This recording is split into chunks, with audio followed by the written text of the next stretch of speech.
मुक्त हो जाओगे, न काम तुम्हें अधीन कर पाएगा, न पाप अधीन कर पाएगा, परमानंद में डूब जाओगे। केवल प्रभु के लिए कर्म करो। ये अगरबत्ती, धूप बत्ती, आरती, पूजा, प्रभु को अपना नहीं माना तो ये थोड़ा शुभ कर्म बन गया, बस ये तुम्हारा प्रायश्चित नहीं होगा।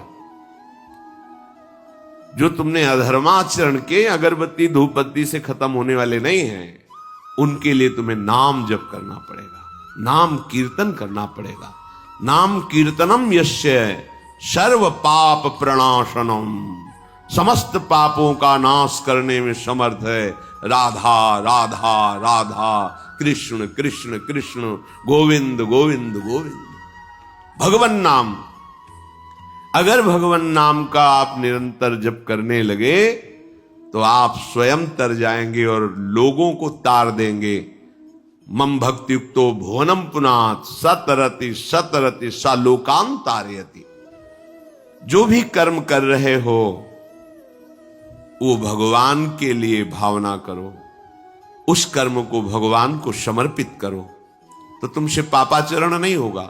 जो पापाचरण हो गए हैं, 10 मिनट केवल बैठ करके अपने घर में ही ताली बजा के, मंजीरा लेकर के, इसे नाटक मत समझो, आडंबर मत समझो। नहीं, जो आडंबर और नाटक किए हैं ना, वो जब अपना नाटक फैलाएंगे तो तुम उस नाटक से निकल नहीं पाओगे। माया का नाटक है। भगवान नाम कीर्तन, ये जो लोग कहते हैं ना कि भगवान तो हृदय में बैठे, दिखावे की क्या जरूरत है। अगर इतना बोध हो चुका है भगवान हृदय में बैठे, तब तो आप सिद्ध हो गए। केवल वाणी से बोल रहे हो, मन मानी आचरण कर रहे हो, दुर्गति को प्राप्त हो रहे हो, तो है ना सबके हृदय अछत विकारी, पर सकल जीव जग दीन दुखारी। सबके हृदय में बैठा है, पर दुर्दशा रोक रहा है क्या वो? क्यों? क्योंकि तुम केवल बातों से कहते हो सबके हृदय में बैठा है। ऐसा अनुभव किया? अगर ऐसा अनुभव किया तो व्यभिचार किसके साथ करते हो, चोरी किसकी करते हो, हिंसा की, कपट किससे, द्वेष किससे? बस केवल बातों से बात नहीं बनती। ये कर्म बातों से नष्ट नहीं होता, इसके लिए अनुष्ठान करना होगा नाम का।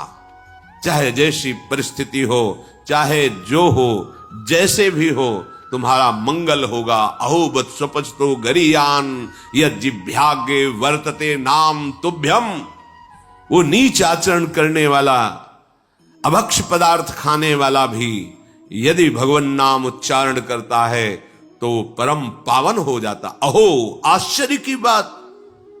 बड़े बड़े प्रायश्चित जिसे पावन नहीं कर सकते, भगवान नाम उसे पावन कर देता है। जैसी हरिवंश विचार के मनुज देह गुरु शरण गही, सकई तो सब पर पंच तजी कृष्ण कृष्ण गोविंद कही। कृष्ण कृष्ण गोविंद क्या जाता है?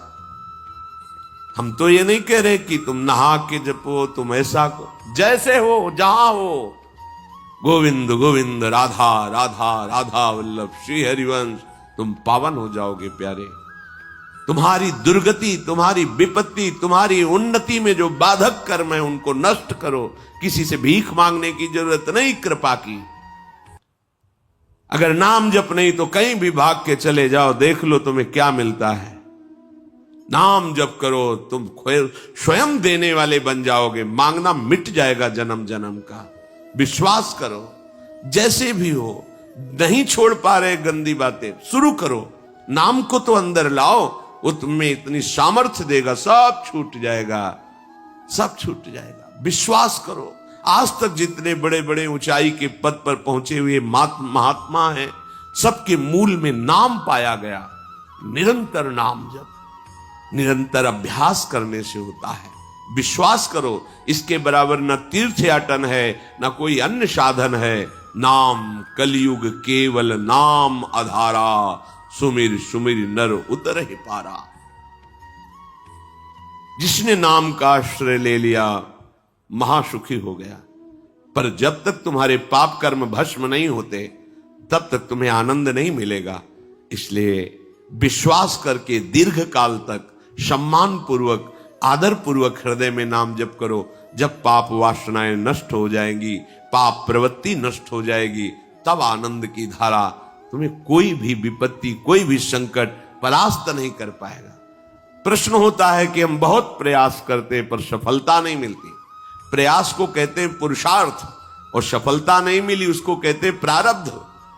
कभी कभी प्रारब्ध बहुत जोर का होता है, जो बड़े बड़े ऋषि मुनियों के ऊपर भी हावी हो जाता है। पर पुरुषार्थ व्यर्थ नहीं जाता। यदि वो सत है तो तुम्हारा पुरुषार्थ भी तो असत है।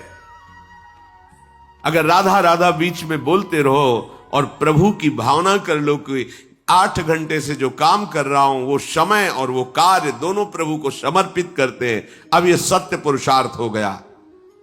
अब प्रारब्ध को बदलने की सामर्थ्य आ गई तुम्हारे पुरुषार्थ में। खिलवाड़ नहीं है। जो तुम एक भी कर्म करते हो वो कर्म सुरक्षित है, वो तुम्हें दंड दे के रहेगा या तुम्हें सुखी करके रहेगा। असत है, पाप है तो दंड देगा, सत है, सुकृत है तो सुखी करेगा। विश्वास मानिए, ये सत्य वार्ता है, ये कोई चाटुकारिता की बात नहीं है। सत्य सत्य रहता है, चाहे जो युग हो, चाहे जो समय हो, सत्य अपना प्रभाव दिखा के रहता है। इसलिए भगवान का आदेश है, तुम्हारा जीवन भगवत प्राप्ति के लिए, आनंद में डूबने के लिए, मस्त होने के लिए मिला है। ये मस्ती नशा में नहीं है, ये मस्ती दूसरों के शरीर का मांस खाने में नहीं है, ये मस्ती दूसरों की हिंसा व्यभिचार इसमें नहीं है। मस्ती है स्वात्मानंद की। जब कोई चाह नहीं, कोई परवाह नहीं, मृत्यु भी एक खिलौना लगने लगे, उसे मस्ती कहते हैं। वो मस्ती आती है भगवान नाम जप से।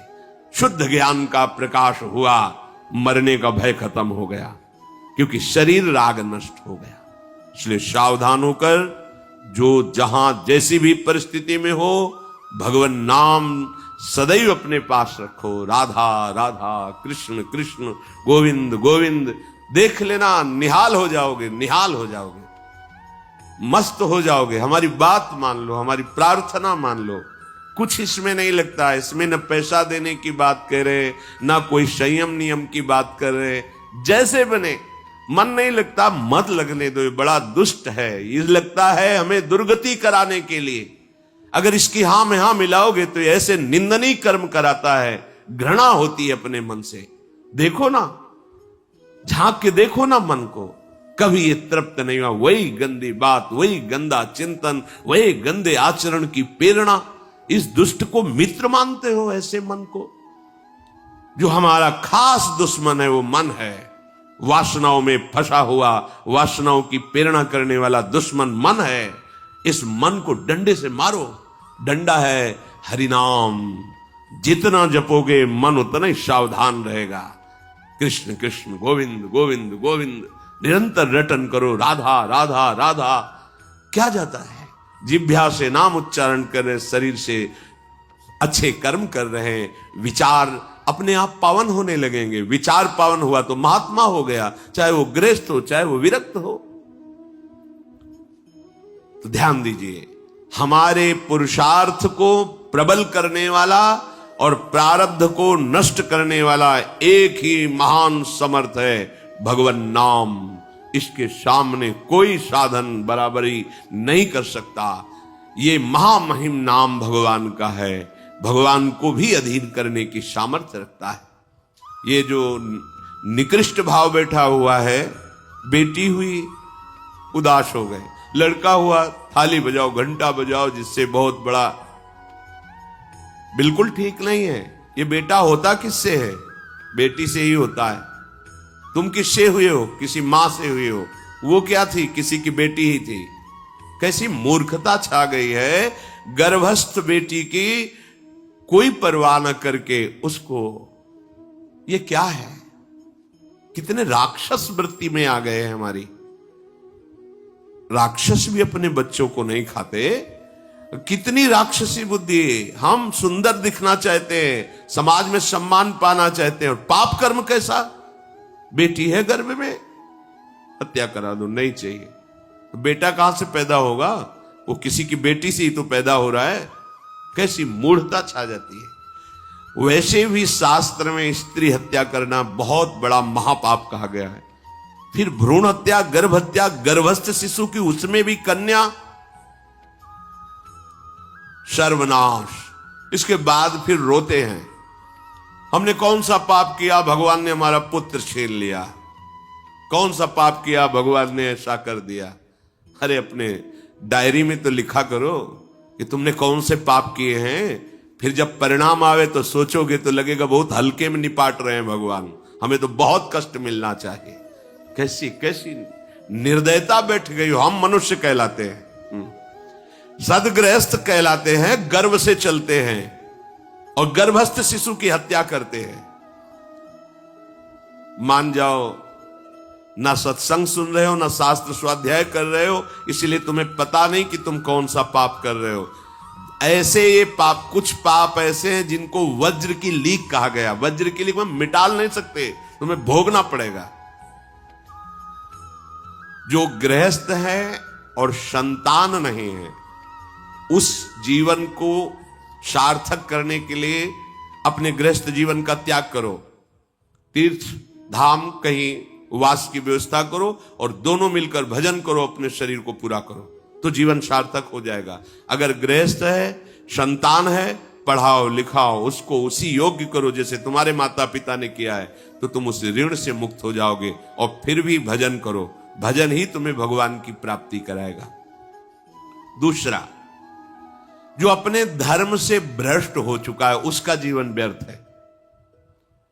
आपका एक धर्म है, सबसे पहला धर्म है मनुष्य धर्म। मनुष्य का क्या कर्तव्य है? अपने प्राणों का भी बलिदान देकर दूसरे की रक्षा करना, और यहां अपने मन को सुख पहुंचाने के लिए दूसरे की हत्या कर देना। कैसा राक्षसी भाव वृत्तियों में आ गया। देखो, अगर कोई माता बहन एकांत मिल जाए तो बस राक्षस जैसे टूट पड़ते हैं। ऐसे स्वभाव, मार दो, जला दो, काट दो। बड़ी दुर्गति होगी, देख लेना, यहां भी होगी।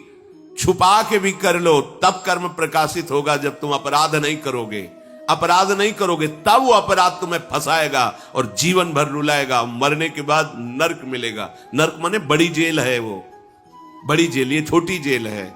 जैसे बड़े अपराधियों को बड़ी जेलों में भेजा जाता है, तो विश्व ब्रह्मांड की सबसे बड़ी जेल और वहां के सबसे बड़े जेलर यमराज, वहां दंड मिलता है। आप ऐसा ना सोचिए कि ये सब गप है। गांव में जैसे बात करे तो लगता है गप है। जब जेल हो आते हैं ना तो कहते हैं, एक गांव में मिले थे, कहा था कि अगर रोज 5 जूता कोई गांव में हमें मारे तो हम उसे सह लेंगे, लेकिन दोबारा जेल जाने वाला आचरण नहीं करेंगे। दिखा रहे थे कि देखो कैसे कैसे कष्ट वहां के कैदी भी मारते हैं जो बहुत पुराने हो गए हैं। वो हमको अनुशासन में रखते हैं। ऐसा ऐसा कितना कष्ट। अब वो गया ना तो भोगा, अब माया के कारण स्मृति नष्ट हो गई नहीं, सैकड़ों बार अपने भी भोग के आ रहे हैं नरक। दूसरे, उसका जीवन नष्ट है जो धर्म का त्याग कर चुका है। तुम पिता माता से प्रकट हुए, तुम्हारा धर्म है माता पिता की सेवा करना। वयोवृद्ध बेचारे माता पिता उठने बैठने में असमर्थ हैं। आप पैसे कमाने के लिए अपनी बहुली निकल गए, अब वो कष्ट भोग रहे हैं। ना उनको देखना है, ना उनकी व्यवस्था करना है। मरने दो तो ठीक है, तुम्हें जब परिणाम आएगा तब तुम भी तो बनोगे ना वृद्ध, तब तुम्हें पता चलेगा। अवश्य में भोक्तव्यम कृतम कर्म शुभाशु। होश में, माता पिता सबसे पहले भगवान हैं यदि आप गृहस्थ हैं तो। अगर आप बाल्यावस्था से भगवान के मार्ग का अनुसरण कर रहे हैं तो फिर भगवान प्रणत कुटुंब पाल रघुराई, भगवान व्यवस्था कर देते हैं। वैराग्य मार्ग में लौटकर पीछे नहीं देखा जाता। हमारे भगवान के अवतार मानेंगे महाप्रभु चैतन्य देव, नवयुति विष्णु प्रिया जी माता सची छोड़ के चल दिए। आद्य गुरु भगवान शंकराचार्य भगवान के अवतार मां के छोड़ के चल दिया। भगवान के मार्ग में यदि ऐसे चले तो भगवान संभाल लेते हो, परम पद मिलता है 21 पीढ़ियों को। मां तो बिल्कुल नजदीक है, 21 पीढ़ियों को भगवत प्राप्ति हो जाती है। और शब्द है प्रणत कुटुंब पाल रघुराई, भगवान स्वयं उसके परिवार का पोषण करते हैं। पर यदि गृहस्थ धर्म में हो और अपने माता पिता का त्याग कर दिया, उनकी सेवा नहीं करते, वो दुख भोग रहे, तो नरक यंत्रणा मिलेगी और जीते जी तुम उन्नति को प्राप्त नहीं हो सकते। तुम्हें भले उन्नति दिखाई देती हो, बाद में परिणाम देख लेना आप। तीसरा, जो दूसरों के भोजन छीनने की चेष्टा में रहता है, कैसे इसका धन अपहरण कर लें, कैसी जमीन अपहरण कर लें, कैसे इसकी अव्यवस्था पैदा कर दें इसके जीवन में। जो केवल अपने ही सुख को देखता है उसकी दुर्गति होती है। तीसरा, उसका जीवन व्यर्थ है। जो दूसरों के सुख का अपहरण करके सुखी होना चाहता है, सदैव केवल अपने सुख में डूबना, सोचना कैसे मैं सुखी हो जाऊं, अधर्माचरण करूं, छीन लूं, क्या करूं, कैसे करूं, उसका जीवन व्यर्थ है। और चौथा, जो आए हुए साधु महात्मा अतिथि का अनादर कर देता है, अपमान कर देता है, सारे सुकृत नष्ट हो जाते हैं। ये चार का जीवन बिल्कुल व्यर्थ हो जाता है। इनको असत जीवन कहा गया है, वृथा जीवन कहा गया है। इसलिए हे युधिष्ठिर, ये चार दोष कभी हृदय में ना आने पावे। आरूढ़ पतिते दत्तो मन्यायोपहृतम चेयत व्यर्थम तु पतिते दानम ब्राह्मणे तस्करे तथा। बहुत ध्यान देने योग्य बात। जो वानप्रस्थ या विरक्त भाव संन्यास ले लेते हैं और कुछ वर्ष चलने के बाद मैं तो इस पे नहीं चल पाऊंगा लौट जाते, उन्हें घोर नरक की प्राप्ति होती है। कुछ भी कर लो, ये भारी अपराध तुम्हें नरक की प्राप्ति कराएगा। मार्कंडेय जी महाराज युधिष्ठिर को उपदेश कर रहे हैं।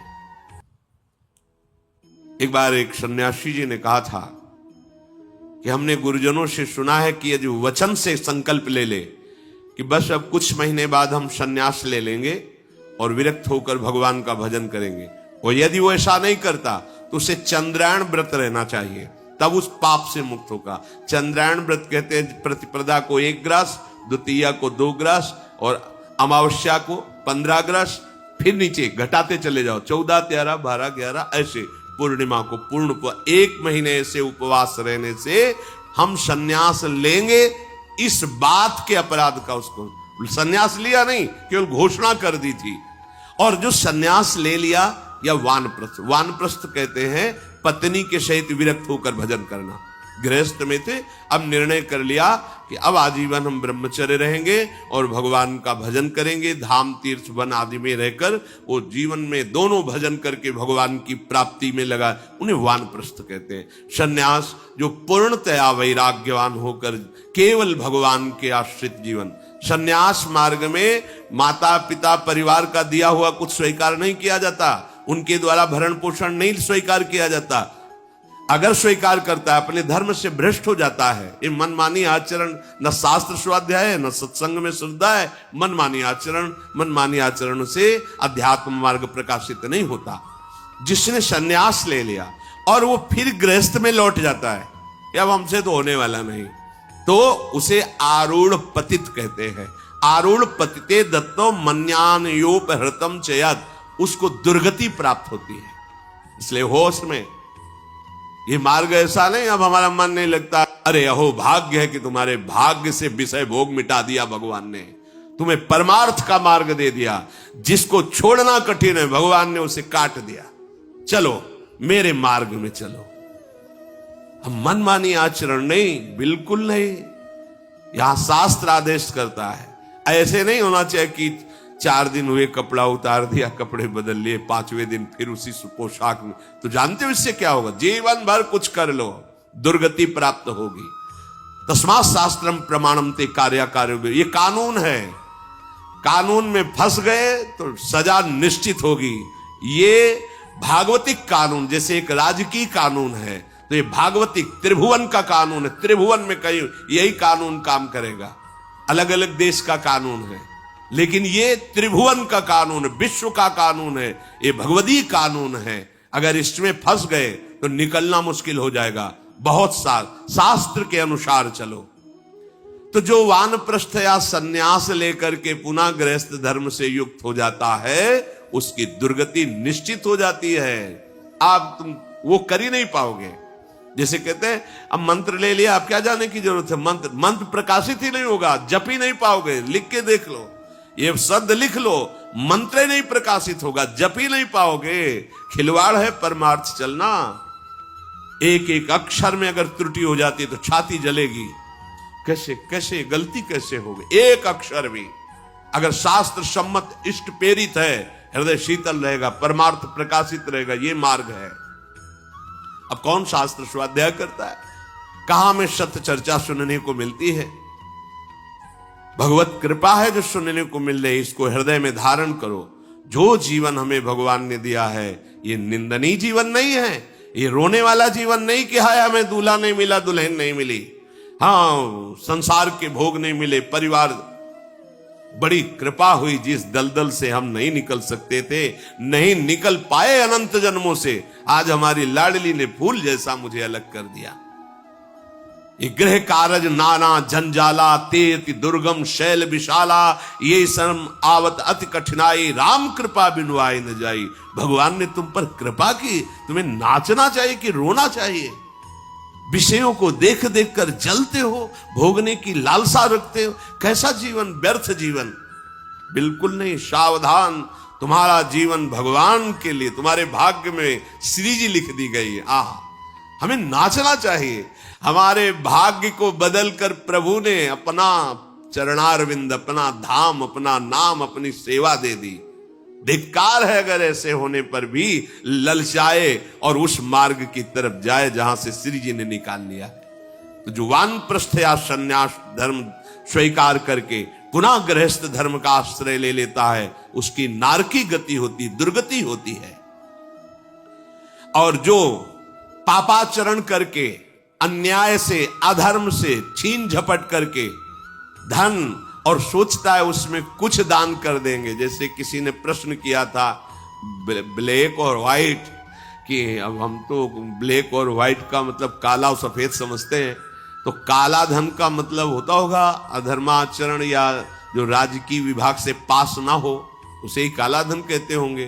तो काला धन काला ही रहता है, कोई व्हाइट नहीं कर सकता उसे।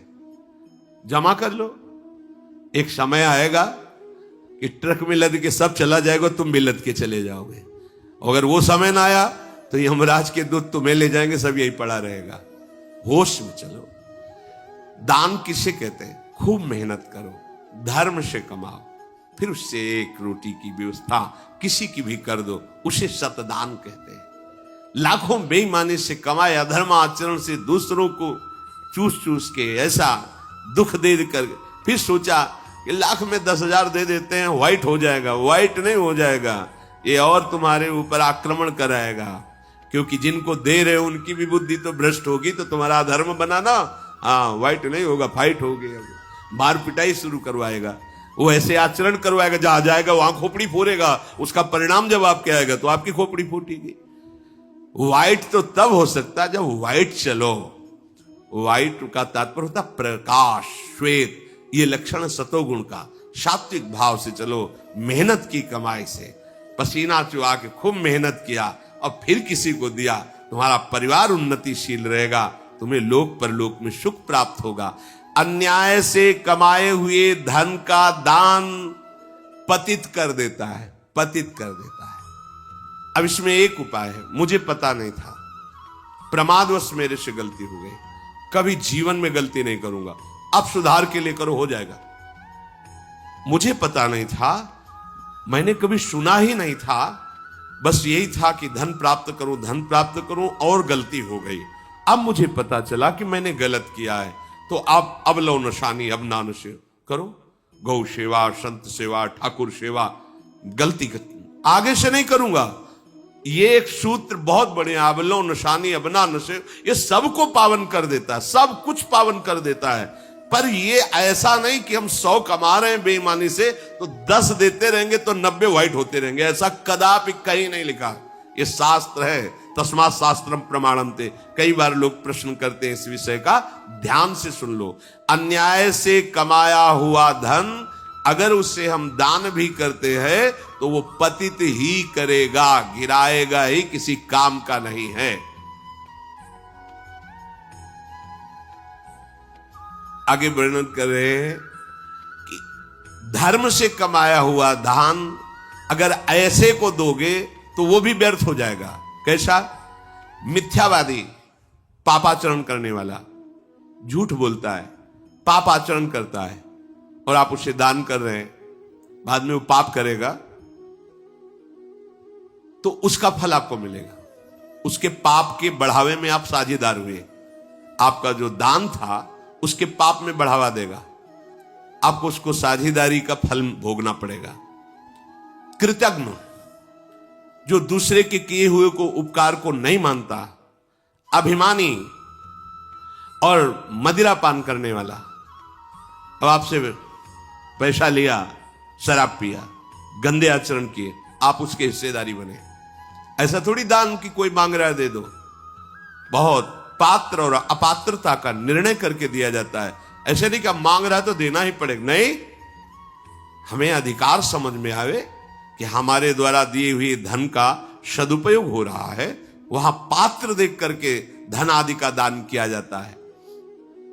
जो पतित हो चुका है, जो अधर्म व्यवसायी है, जो तमोगुण से आवृत रहते हैं और अंदर क्रोध भरा रहता है, अहंकार पूर्वक दान करते, मेरा सम्मान हो, ऐसे का दान ही नहीं स्वीकार करना चाहिए। ऐसे का दिया हुआ दान व्यर्थ हो जाता है, उसे निश्चित अन्य योनियों में जाके कष्ट भोगना पड़ता है। तामसी अहंकारी दान करने वाला परिणाम में दुख ही भोगता है।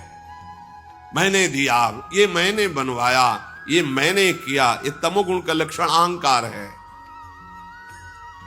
श्रेष्ठ मंत्रवेत्ता, सतमार्ग में चलने वालों को दैन्य होकर छुपा कर दान देना, ये उत्तम लोगों की प्राप्ति कराने वाला है। देखना है, धर्म से चलता है।